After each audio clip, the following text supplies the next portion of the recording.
नमस्कार. माझ्या शेतामध्ये सांगली जिल्ह्यातल्या तासगाव तालुक्यातील ढवळी या गावी 7 फुटाच्या अंतरावर लावलेल्या मी या ऊसाच्या सरीमध्ये या ठिकाणी बऱ्याच प्रमाणात चांगला ग्रोथ आता दिसतोय आणि ज्यांचं मार्गदर्शन आहे ते आदरणीय वैभव गुरवसाहेब की ज्यांनी 9 फुटाच्या सरीचं अंतर ठेवून आता 100 टनाच्या वर ॲव्हरेज त्यांचं गेलेलं आहे असं ते खात्रीशीर सांगतात. आणि चिंचणी या गावी म्हणजे कडेगाव तालुक्यातल्या आंबक चिंचणी या गावी अनेक लोक त्यांचा ऊस पाहण्यासाठी दररोज येत आहेत आणि वैभवरांचं नियोजन आणि त्यांचं कन्सल्टन्सी जी आहे ती तोड नाही आहे. खरं तर शेतीच्या एखाद्या ग्रॅज्युएटपेक्षा अनुभवाचं ज्ञान खूप मोठं असतं, कारण अनुभवानुसार येणारं जे काही परिवर्तन आहे, बदल आहे, तो खूप सुंदर आहे. आणि वैभवराव नमस्ते. तुम्ही आलेले आहात आणि तुम्ही आमच्या परिसरामध्ये तासगाव तालुक्याच्या पूर्व भागात असेल किंवा तासगावच्या पश्चिमेचा भाग असेल, इथं तुम्ही आता एक किती काय शेतकऱ्यांच्या स्थिती आहे?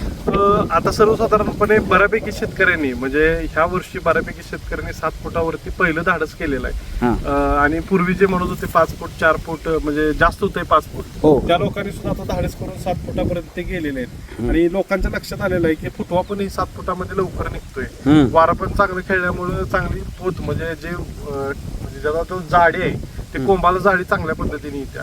म्हणजे सर्वसाधारणपणे लोक आता बदलायला चालू झालंय आणि सर्वसाधारण आता प्रत्येक गावामध्ये आपण एक प्लॉट डेमो प्लॉट सारखा केलेला आहे आणि तिथले आसपासच्या लोकांची करडी नजर प्रत्येक गोष्टीवरती आहे. म्हणजे काय काय होतंय इथं मुवमेंट, नेमकं काय होणार आहे, अवरेज मिळणार आहे का नाही मिळणार आहे, या सगळ्या गोष्टींवरती बरेचसे शेतकरी आता म्हणजे ट्रायल घेतात, म्हणजे बघतायत की काय काय परिस्थिती आहे, काय काय बदल घडायला लागलाय शेजाऱ्याच्यात. म्हणजे आता बघायला लागलेले सर्वत्र तशी परिस्थिती आहे की एवढं अंतर मधलं मोकळं का ठेवलंय.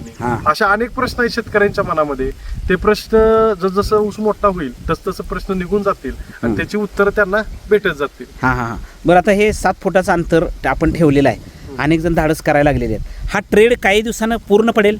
आता सर गेल्या वर्षीची लोकांची मानसिकता आणि ह्या वर्षीच्या मानसिकतेमध्ये आम्हाला बऱ्यापैकी फरक झाला. क्षेत्र वाढलंय 100% म्हणजे आता आमच्याकडे जे आहे कन्सल्ट करायला त्याच्यातलं 90% क्षेत्र ही 7 फूट 8 फूट 9 फुटावरती आहे. म्हणजे लोक एवढी चेंजेस व्हायला लागले. आम्हाला वाटलं नव्हतं की एवढ्या फास्ट मध्ये चेंजेस होतील, पण लोक व्हायला लागले चेंजेस. लोकांना पटायला लागले जे आम्ही सांगतोय.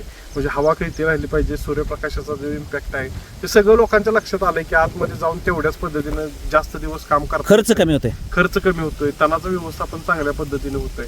म्हणजे बऱ्याचशाच गोष्टी ज्या पॉझिटिव्ह आहेत त्या लोकांना पटायला लागलेल्या आहेत आणि लोक आता त्या दृष्टिकोनातनं त्या पिकाकडे पण बघायला लागलेले आहेत आणि बदल घडवायला तयार पण झालेले आहेत. आणि काही काही शेतकरी असे आहेत की आता म्हणतात की आता थांबायचं नाही, एकदा काय व्हायचं ते होत जाऊ.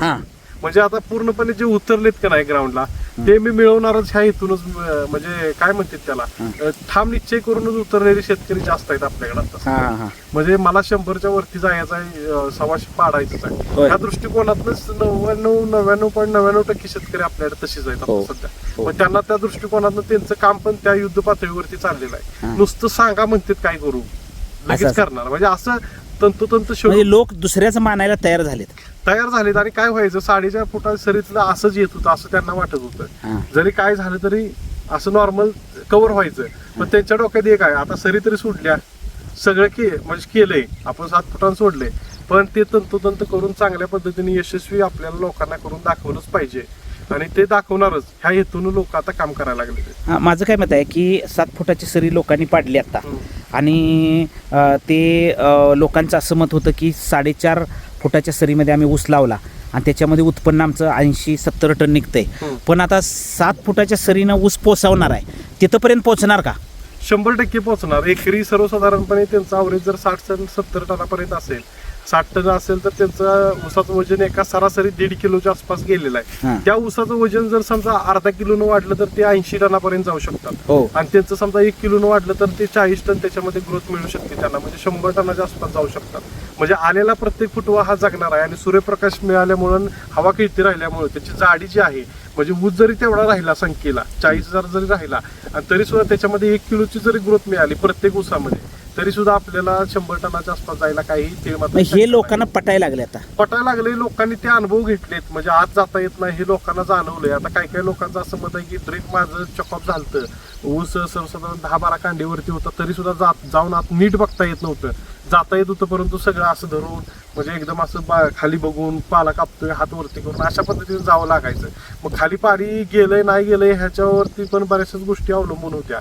मग काही लोकांनी चॉकअप झाले तर तिथं सोडून दिला तो विषय. म्हणजे ह्याच्यामध्ये तसं होत नाही, जरी चॉकअप ड्रिप झालं तरी आपण 10 महिन्यापर्यंत जाऊन बघू शकतोय ड्रिपची काय हालचाल आहे. म्हणजे आत त्याच्या ऊस म्हणजे एक वर्षपर्यंत तरी आत जाता येते. सर्वसाधारण 10 महिन्यापर्यंत तरी तंतोतंत करेक्ट जाता येते आपल्याला. हा. 1 वर्षानंतर ऊसाची वाढ ही चांगल्या पद्धतीनं 25 ते 27 ते 30 कांडीपर्यंत जात्या. त्यानंतर ऊस ऑटोमॅटिक पडला जातोय, त्याच्यामुळे जाता येत नाही. पण त्याच्यातून पण जायचं म्हटलं तरी 4.5 फुटामध्ये ज्या अडचणी आहेत ते 7 फुटामध्ये आपल्याला निश्चित नाही. म्हणजे आता तुम्ही असं म्हणताय की 4.5 फुटाची सरी असते आणि माणसं कांड्या लावतात. कांड्याला जवळ डोळे असतात आणि त्यामुळं बऱ्याच वेळेला एकदम जास्त दाट ऊस होतो. त्यामुळं फुटवा पण जास्त होतो आणि मग ऊसाचं लांबी म्हणजे ते फुकण्या होतात सगळ्या. म्हणजे कसं आहे सर, समजा आपण घरामध्ये 10 भाकरी केल्या आणि खाणारी माणसं जर 20-25 असतील तर थोडी प्रत्येकाला जगायपुरतीच खायला मिळणार आहे. पण त्याच्या जागी जर घरामध्ये 5च माणसं असतील तर प्रत्येकाच्या वाटणीला 2-2 येणार आहेत. मग त्याच्यामुळे त्यांचं पोट व्यवस्थित भरणार आहे, त्यांच्यामध्ये एनर्जी राहणार आहे. त्याचबरोबर ते आजारी पडायचं प्रमाण पूर्णपणे कमी होणार आहे. मग ते सशक्त झाल्यामुळं त्यांना जेवढं काम आपण म्हणजे जेवढं काम होणार आहे तेवढं म्हणजे जे अशक्त आहेत त्यांना होणार नाही. बरोबर. मग त्याच्यामुळे काय होणार आहे तर जे सशक्त आहेत त्यांना काम लावा, काय पण करा, त्यांची बुद्धी पण तेवढ्या पद्धतीने चालणार आहे, त्यांना विकनेस जाणवणार नाही. म्हणजे याच पद्धतीने ऊसामध्ये जे ऊस आहेत ते सशक्त पद्धतीने ऊस जन्माला येणार आणि हाय तेच ऊस जाड होणार. काही लोकांचं असं मत आहे 4.5 फुटावरून आम्ही 7 फुटावर जातो, काही फरक पडत नाही, पण आम्ही रोपं लावणार नाही कारण रोपावर त्यांचा अजून विश्वास नाही. नाही, आता कसं आहे काही नर्सरी अशा आहेत म्हणजे लोकांना पण नावं ठेवायचं आपल्याला अधिकार नाही, कारण परिस्थिती पण तशी आहे. कारण काही नर्सरी अशा आहेत की वजनावरती ऊस घेतला जातो, ऊसाचा दर्जा बघितला जात नाही, खोडव्याचा आहे, नेडव्याचा आहे का लागणीचा आहे, आणि ज्याच्यामध्ये कांडी आकुड आहे, ज्याच्यामध्ये डोळे जास्त पडतात, अशा पद्धतीचे रोपवाटिका वाल्यांनी पण चालू केले की जिथं टनेजवर ऊस मिळतो तिथं लोक टनेजवर ऊस घेऊन रोपं तयार करतात. मग ते रोपं कशा पद्धतीचे आहेत ते आपल्याला माहीत नसतं. म्हणजे फाउंडेशन प्रत्येक जण म्हणतो फाउंडेशनच आहे, म्हणजे प्रत्येक रोपवाटिकेत जर तुम्ही विचारलं तर फाउंडेशनच आहे बियाणं म्हणून सांगितलं जातं, परंतु तसं असतं का नाही ते त्यांच्या मनाला माहिती. नाही, लोक काय म्हणतात की रोप लावण्यापेक्षा आम्ही एक डोळा पद्धत लावतो. एक डोळा पद्धत लावली तरी ऊसाला जोम चांगल्या पद्धतीने येतो, कारण काय होतं तिथंच त्याच्या मुळ्या सेट होतात. म्हणजे एखाद्या आपण आता हे समजून चालू आहे की हे झाडच आहे एक प्रकारचं, ते दुसरी ठिकाणी उगवलंय तिथून आपण इथं आणून लावलंय तर त्याला तेवढा दम राहत नाही. तेवढा जे मूळचं उगवलेलं झाड असतं जिथं सेट झालेलं असतं तिथं जेवढा असतो तेवढा त्या ठिकाणी नसतो. मग काय होतं तिथंच ती कांडी टाकल्यामुळे तिथंच त्याला मुळे येतात आणि ते स्ट्रॉंगपणे उभा राहतं आणि त्याच्यामध्ये शिफ्टिंग आपण काही करत नाही, त्याच्यामुळे ती सशक्त होते चांगल्या पद्धतीने. फक्त रोपामध्ये फायदा काय होतोय तर आपल्याला अॅक्युरेसी जी असते, म्हणजे समजा 1 एकरचं क्षेत्र आहे आणि आपलं तुटाळ जर समजा 2 गुंठ जर झालं तर 2 गुंठ्यामध्ये आपल्याला जेवढं अवरेज पडणार आहे कमी तेवढं अवरेज म्हणजे 2 गुंठ्यामध्ये जेवढं अवरेज आपल्याला पडणार आहे ते अवरेज आपलं पूर्णपणे कमी झालं. म्हणजे 2 टनानं जर आपलं सरासरी अवरेज धरलं आणि तर 4 टनाचा आपला लॉस होणार आहे असं आहे. मग त्याच्यामुळे कसं आहे आपण सर्वसाधारणपणे रोपाची लागण करत निवडायची कशासाठी तर अंतर जास्त असताना ॲक्युरेटपणा जरा जास्त. म्हणजे आता ते काय आहे लोक काय करतात की खर्च वाचवायला बघतात, रोपाला थोडा खर्च येतो आणि ऊसाला थोडं त्यांचं मत आहे की कांडी करणं किंवा ऊस आणणं त्याला कमी खर्च असं वाटतंय.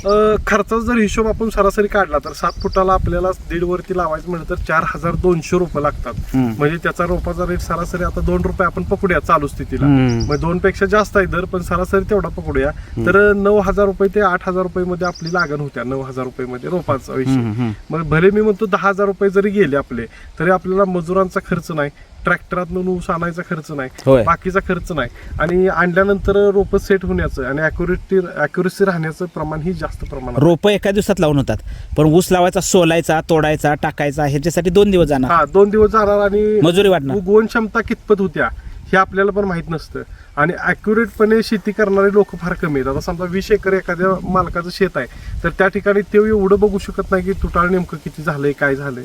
राहिलं तर मग ते राहिलं, मग टोटल जर काउंट काढला आपण तर 1 एकर त्याचं तुटाळ झालं. मग झालेलं 1 एकरचं तुटाळाचं अवरेज पूर्णपणे समजा आपण 2 टनानं जर धरलं तर 80 टन एकरी पकडूया. 80 टनानं आपण रिवर्स आलो. खरं आहे. मग तेच जर अॅक्युरेसी आपली राहिली तर त्याचं उत्पन्न आपल्याला चांगल्या पद्धतीने वाढू शकतं. तुमचं मत असं आहे की रोप म्हणजे 100 टनापर्यंत जायचं असेल एकरी उत्पन्न आणि चांगलं वजन जर आणायचं असेल किंवा छान पद्धतीनं ऊसाची एक वेगळी बघण्यासारखा करायचा असेल तर त्याच्यासाठी रोपाशिवाय पर्याय नाही. रोपाशिवाय पर्याय नाही. दुसरी गोष्ट, ज्या शेतकऱ्यांचं प्रमुख लक्ष ऊस शेतीकडे असतं, म्हणजे तंतोतंत करणार आहेत, त्यांना कांडी लावली तरी चालते. पण ज्यांचं लक्ष थोडंफार इकडे तिकडे होत असेल तर त्यांनी सरासरी रोप लागणच करावं. रोपामुळे ते जागा सेट होत्या ना, गच्चा सेट होतोय, जागा सेट होत्या, तुटाळ होत नाही, सगळं क्षेत्र लागून निघतंय. फुटवा निघताना आपल्याला संख्या नियोजन चांगल्या पद्धतीने करता येतंय. म्हणजे आपल्याला स्क्वेअर फुटला जेवढा ऊस पाहिजे तेवढा ऊस ठेवता येतोय. म्हणजे एका ऊसाला आपल्याला 10 फुटवे ठेवायचे आहेत तर सर्वसाधारण 10च ठेवता येतात. तसं कांडीला कांडी जर आपण लावली तर त्याच्यामध्ये ठेवताना अडचणी निर्माण होतात. तर ठेवायचं तर कसं ठेवायचं, परत 10 फुटातलं अंतर मोजावं लागतं आणि त्याच्यानंतर हळूहळू फुटवे कमी करावे लागतात. म्हणजे पुढे जाईल तसं कंजेस्टेड ते होत जातंय, ॲक्युरेसी त्याला तेवढ्या पद्धतीने राहत नाही.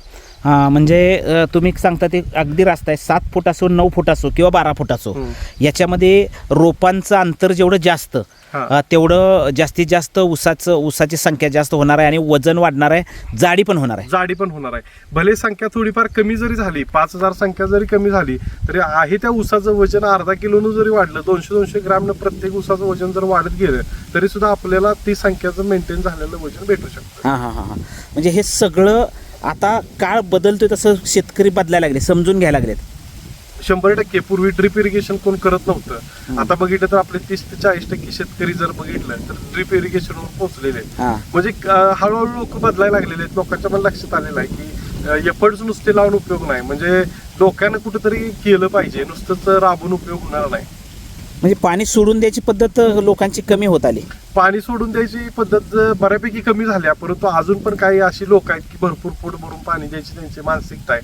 पण त्यांची जमिनी हळूहळू आता म्हणजे नापीक जमिनीत कस कमी होणार आहे. जमिनीत कस कमी होणार, वर टाकलेले फळ म्हणजे काय खतं वगैरे जे आहेत ते जमिनीमध्ये खालीपर्यंत मुरून जातात आणि ते लवकर खराब होऊन जातात. हां, म्हणजे आता हे जे 7 फूट आणि 9 फुटाचं आपण म्हणतो, ह्याला पाण्याचं व्यवस्थापन करताना ते पाणी जास्तीत जास्त गोड असेल तेवढं चांगलं आहे ना. हा, जेवढा पाण्याचा TDS मेंटेन म्हणजे बऱ्यापैकी असेल, पिण्याला एक असेल तेवढा चांगला, कारण ऊसाच्या वाढीवरती त्याचा निश्चित प्रमाणात परिणाम हा दिसून येतो. काही जणांचं कसं आहे, शेतकऱ्यांचं पाण्याचं बऱ्याच प्रॉब्लेम आहेत, त्यांनी काय करणं गरजेचं? त्यांना जमिनीला पाणी म्हणजे जेवढं पिकाला आवश्यक आहे तेवढंच पाणी देणं गरजेचं आहे. आणि ऊसाची वाढ ही अपेक्षित तुम्हाला पावसाळ्यामध्ये जास्त पद्धतीने भेटणार, कारण ज्यांचा TDS जास्त आहे पाण्यातला त्यांना हा प्रॉब्लेम येणारच आहे. आणि त्यांनी थोडंसं पाट पाण्यावरती ड्रिप इरिगेशनवर त्यासाठी काही रासायनिक खतं किंवा त्यात काय टाकायला लागणार ना? त्याच्यामध्ये टाकता येते, आपल्याला सल्फरचं प्रमाण वाढवता येते, बाकीच्या गोष्टी आपण करू शकतोय. परंतु कसं आहे माहिती का, मूळचा जो प्रॉब्लेम आहे तो पाण्याचा आहे. त्याला जर शक्य झालं तर आपण दुसरा सोर्स एखादा पाण्याचा डेव्हलप करणं गरजेचं आहे, कारण आपल्याला टनेज जे आहे ते 20 ते 25 टन एका पाण्यामुळे होऊ शकतं कमी जास्त. म्हणजे एवढा इम्पॅक्ट मोठा पाण्याचा असू शकतो. कारण उन्हाळा जेवढा जास्त वाढेल तेवढा त्याचा TDS वाढत जातो, कारण पाण्याची पातळी ही पूर्ण खालावते आणि त्याच्यानंतर हळूहळू पिकामध्ये कोलॅप्स व्हायला चालू होतं. म्हणजे पाणी दिल्यानंतर पीक जे वाढायला पाहिजे ते पीक थांबायला चालू होतं. मग ती जर गोष्टी घडल्या नाही तर त्या 3 महिन्यातली 4 महिन्यातली जी वाढ आहे ती निश्चित प्रमाणात चांगल्या पद्धतीने होऊन जाईल. म्हणजे हे सगळं आता लोक स्वीकारायला लागलेत, अभ्यास पूर्ण करायला लागलेत. बरोबर आहे. कारण कसं झालंय, लोकांच्या पण लक्षात आलेलं आहे प्रॅक्टिकली बघणं आणि असं सांगितलं तर लोकांना पटत नाही.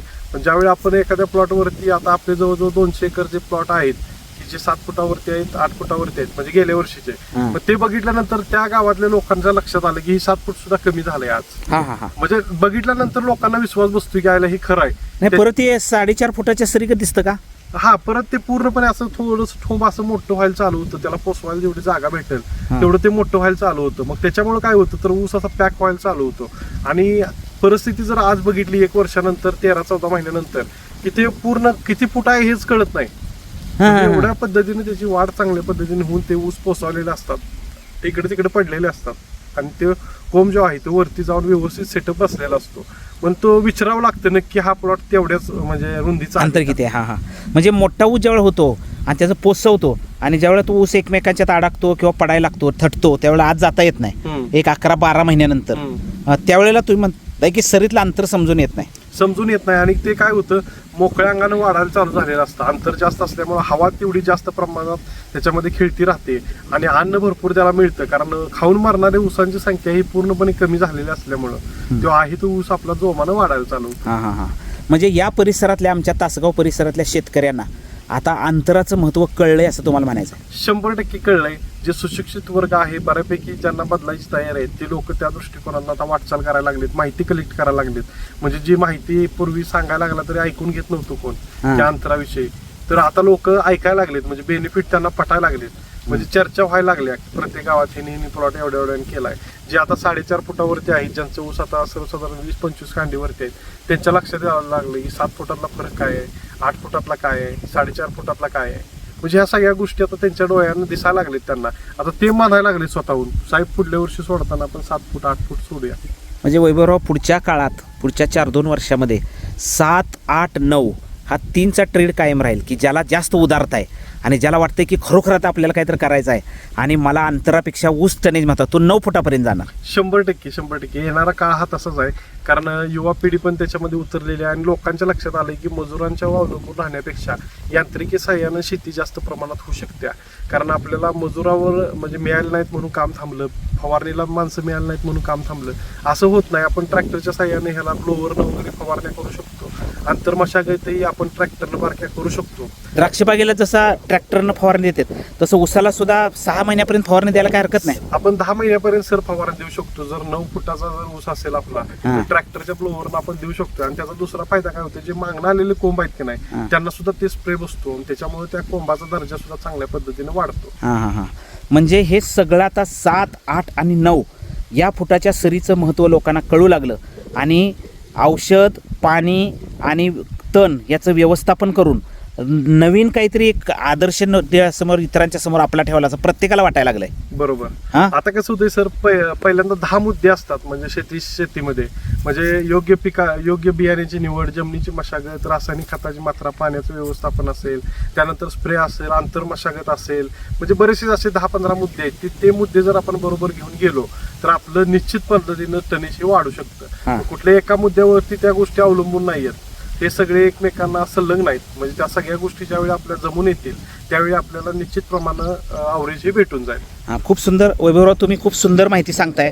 फक्त मला आणखी एक महत्त्वाची माहिती या ठिकाणी तुम्ही सांगा.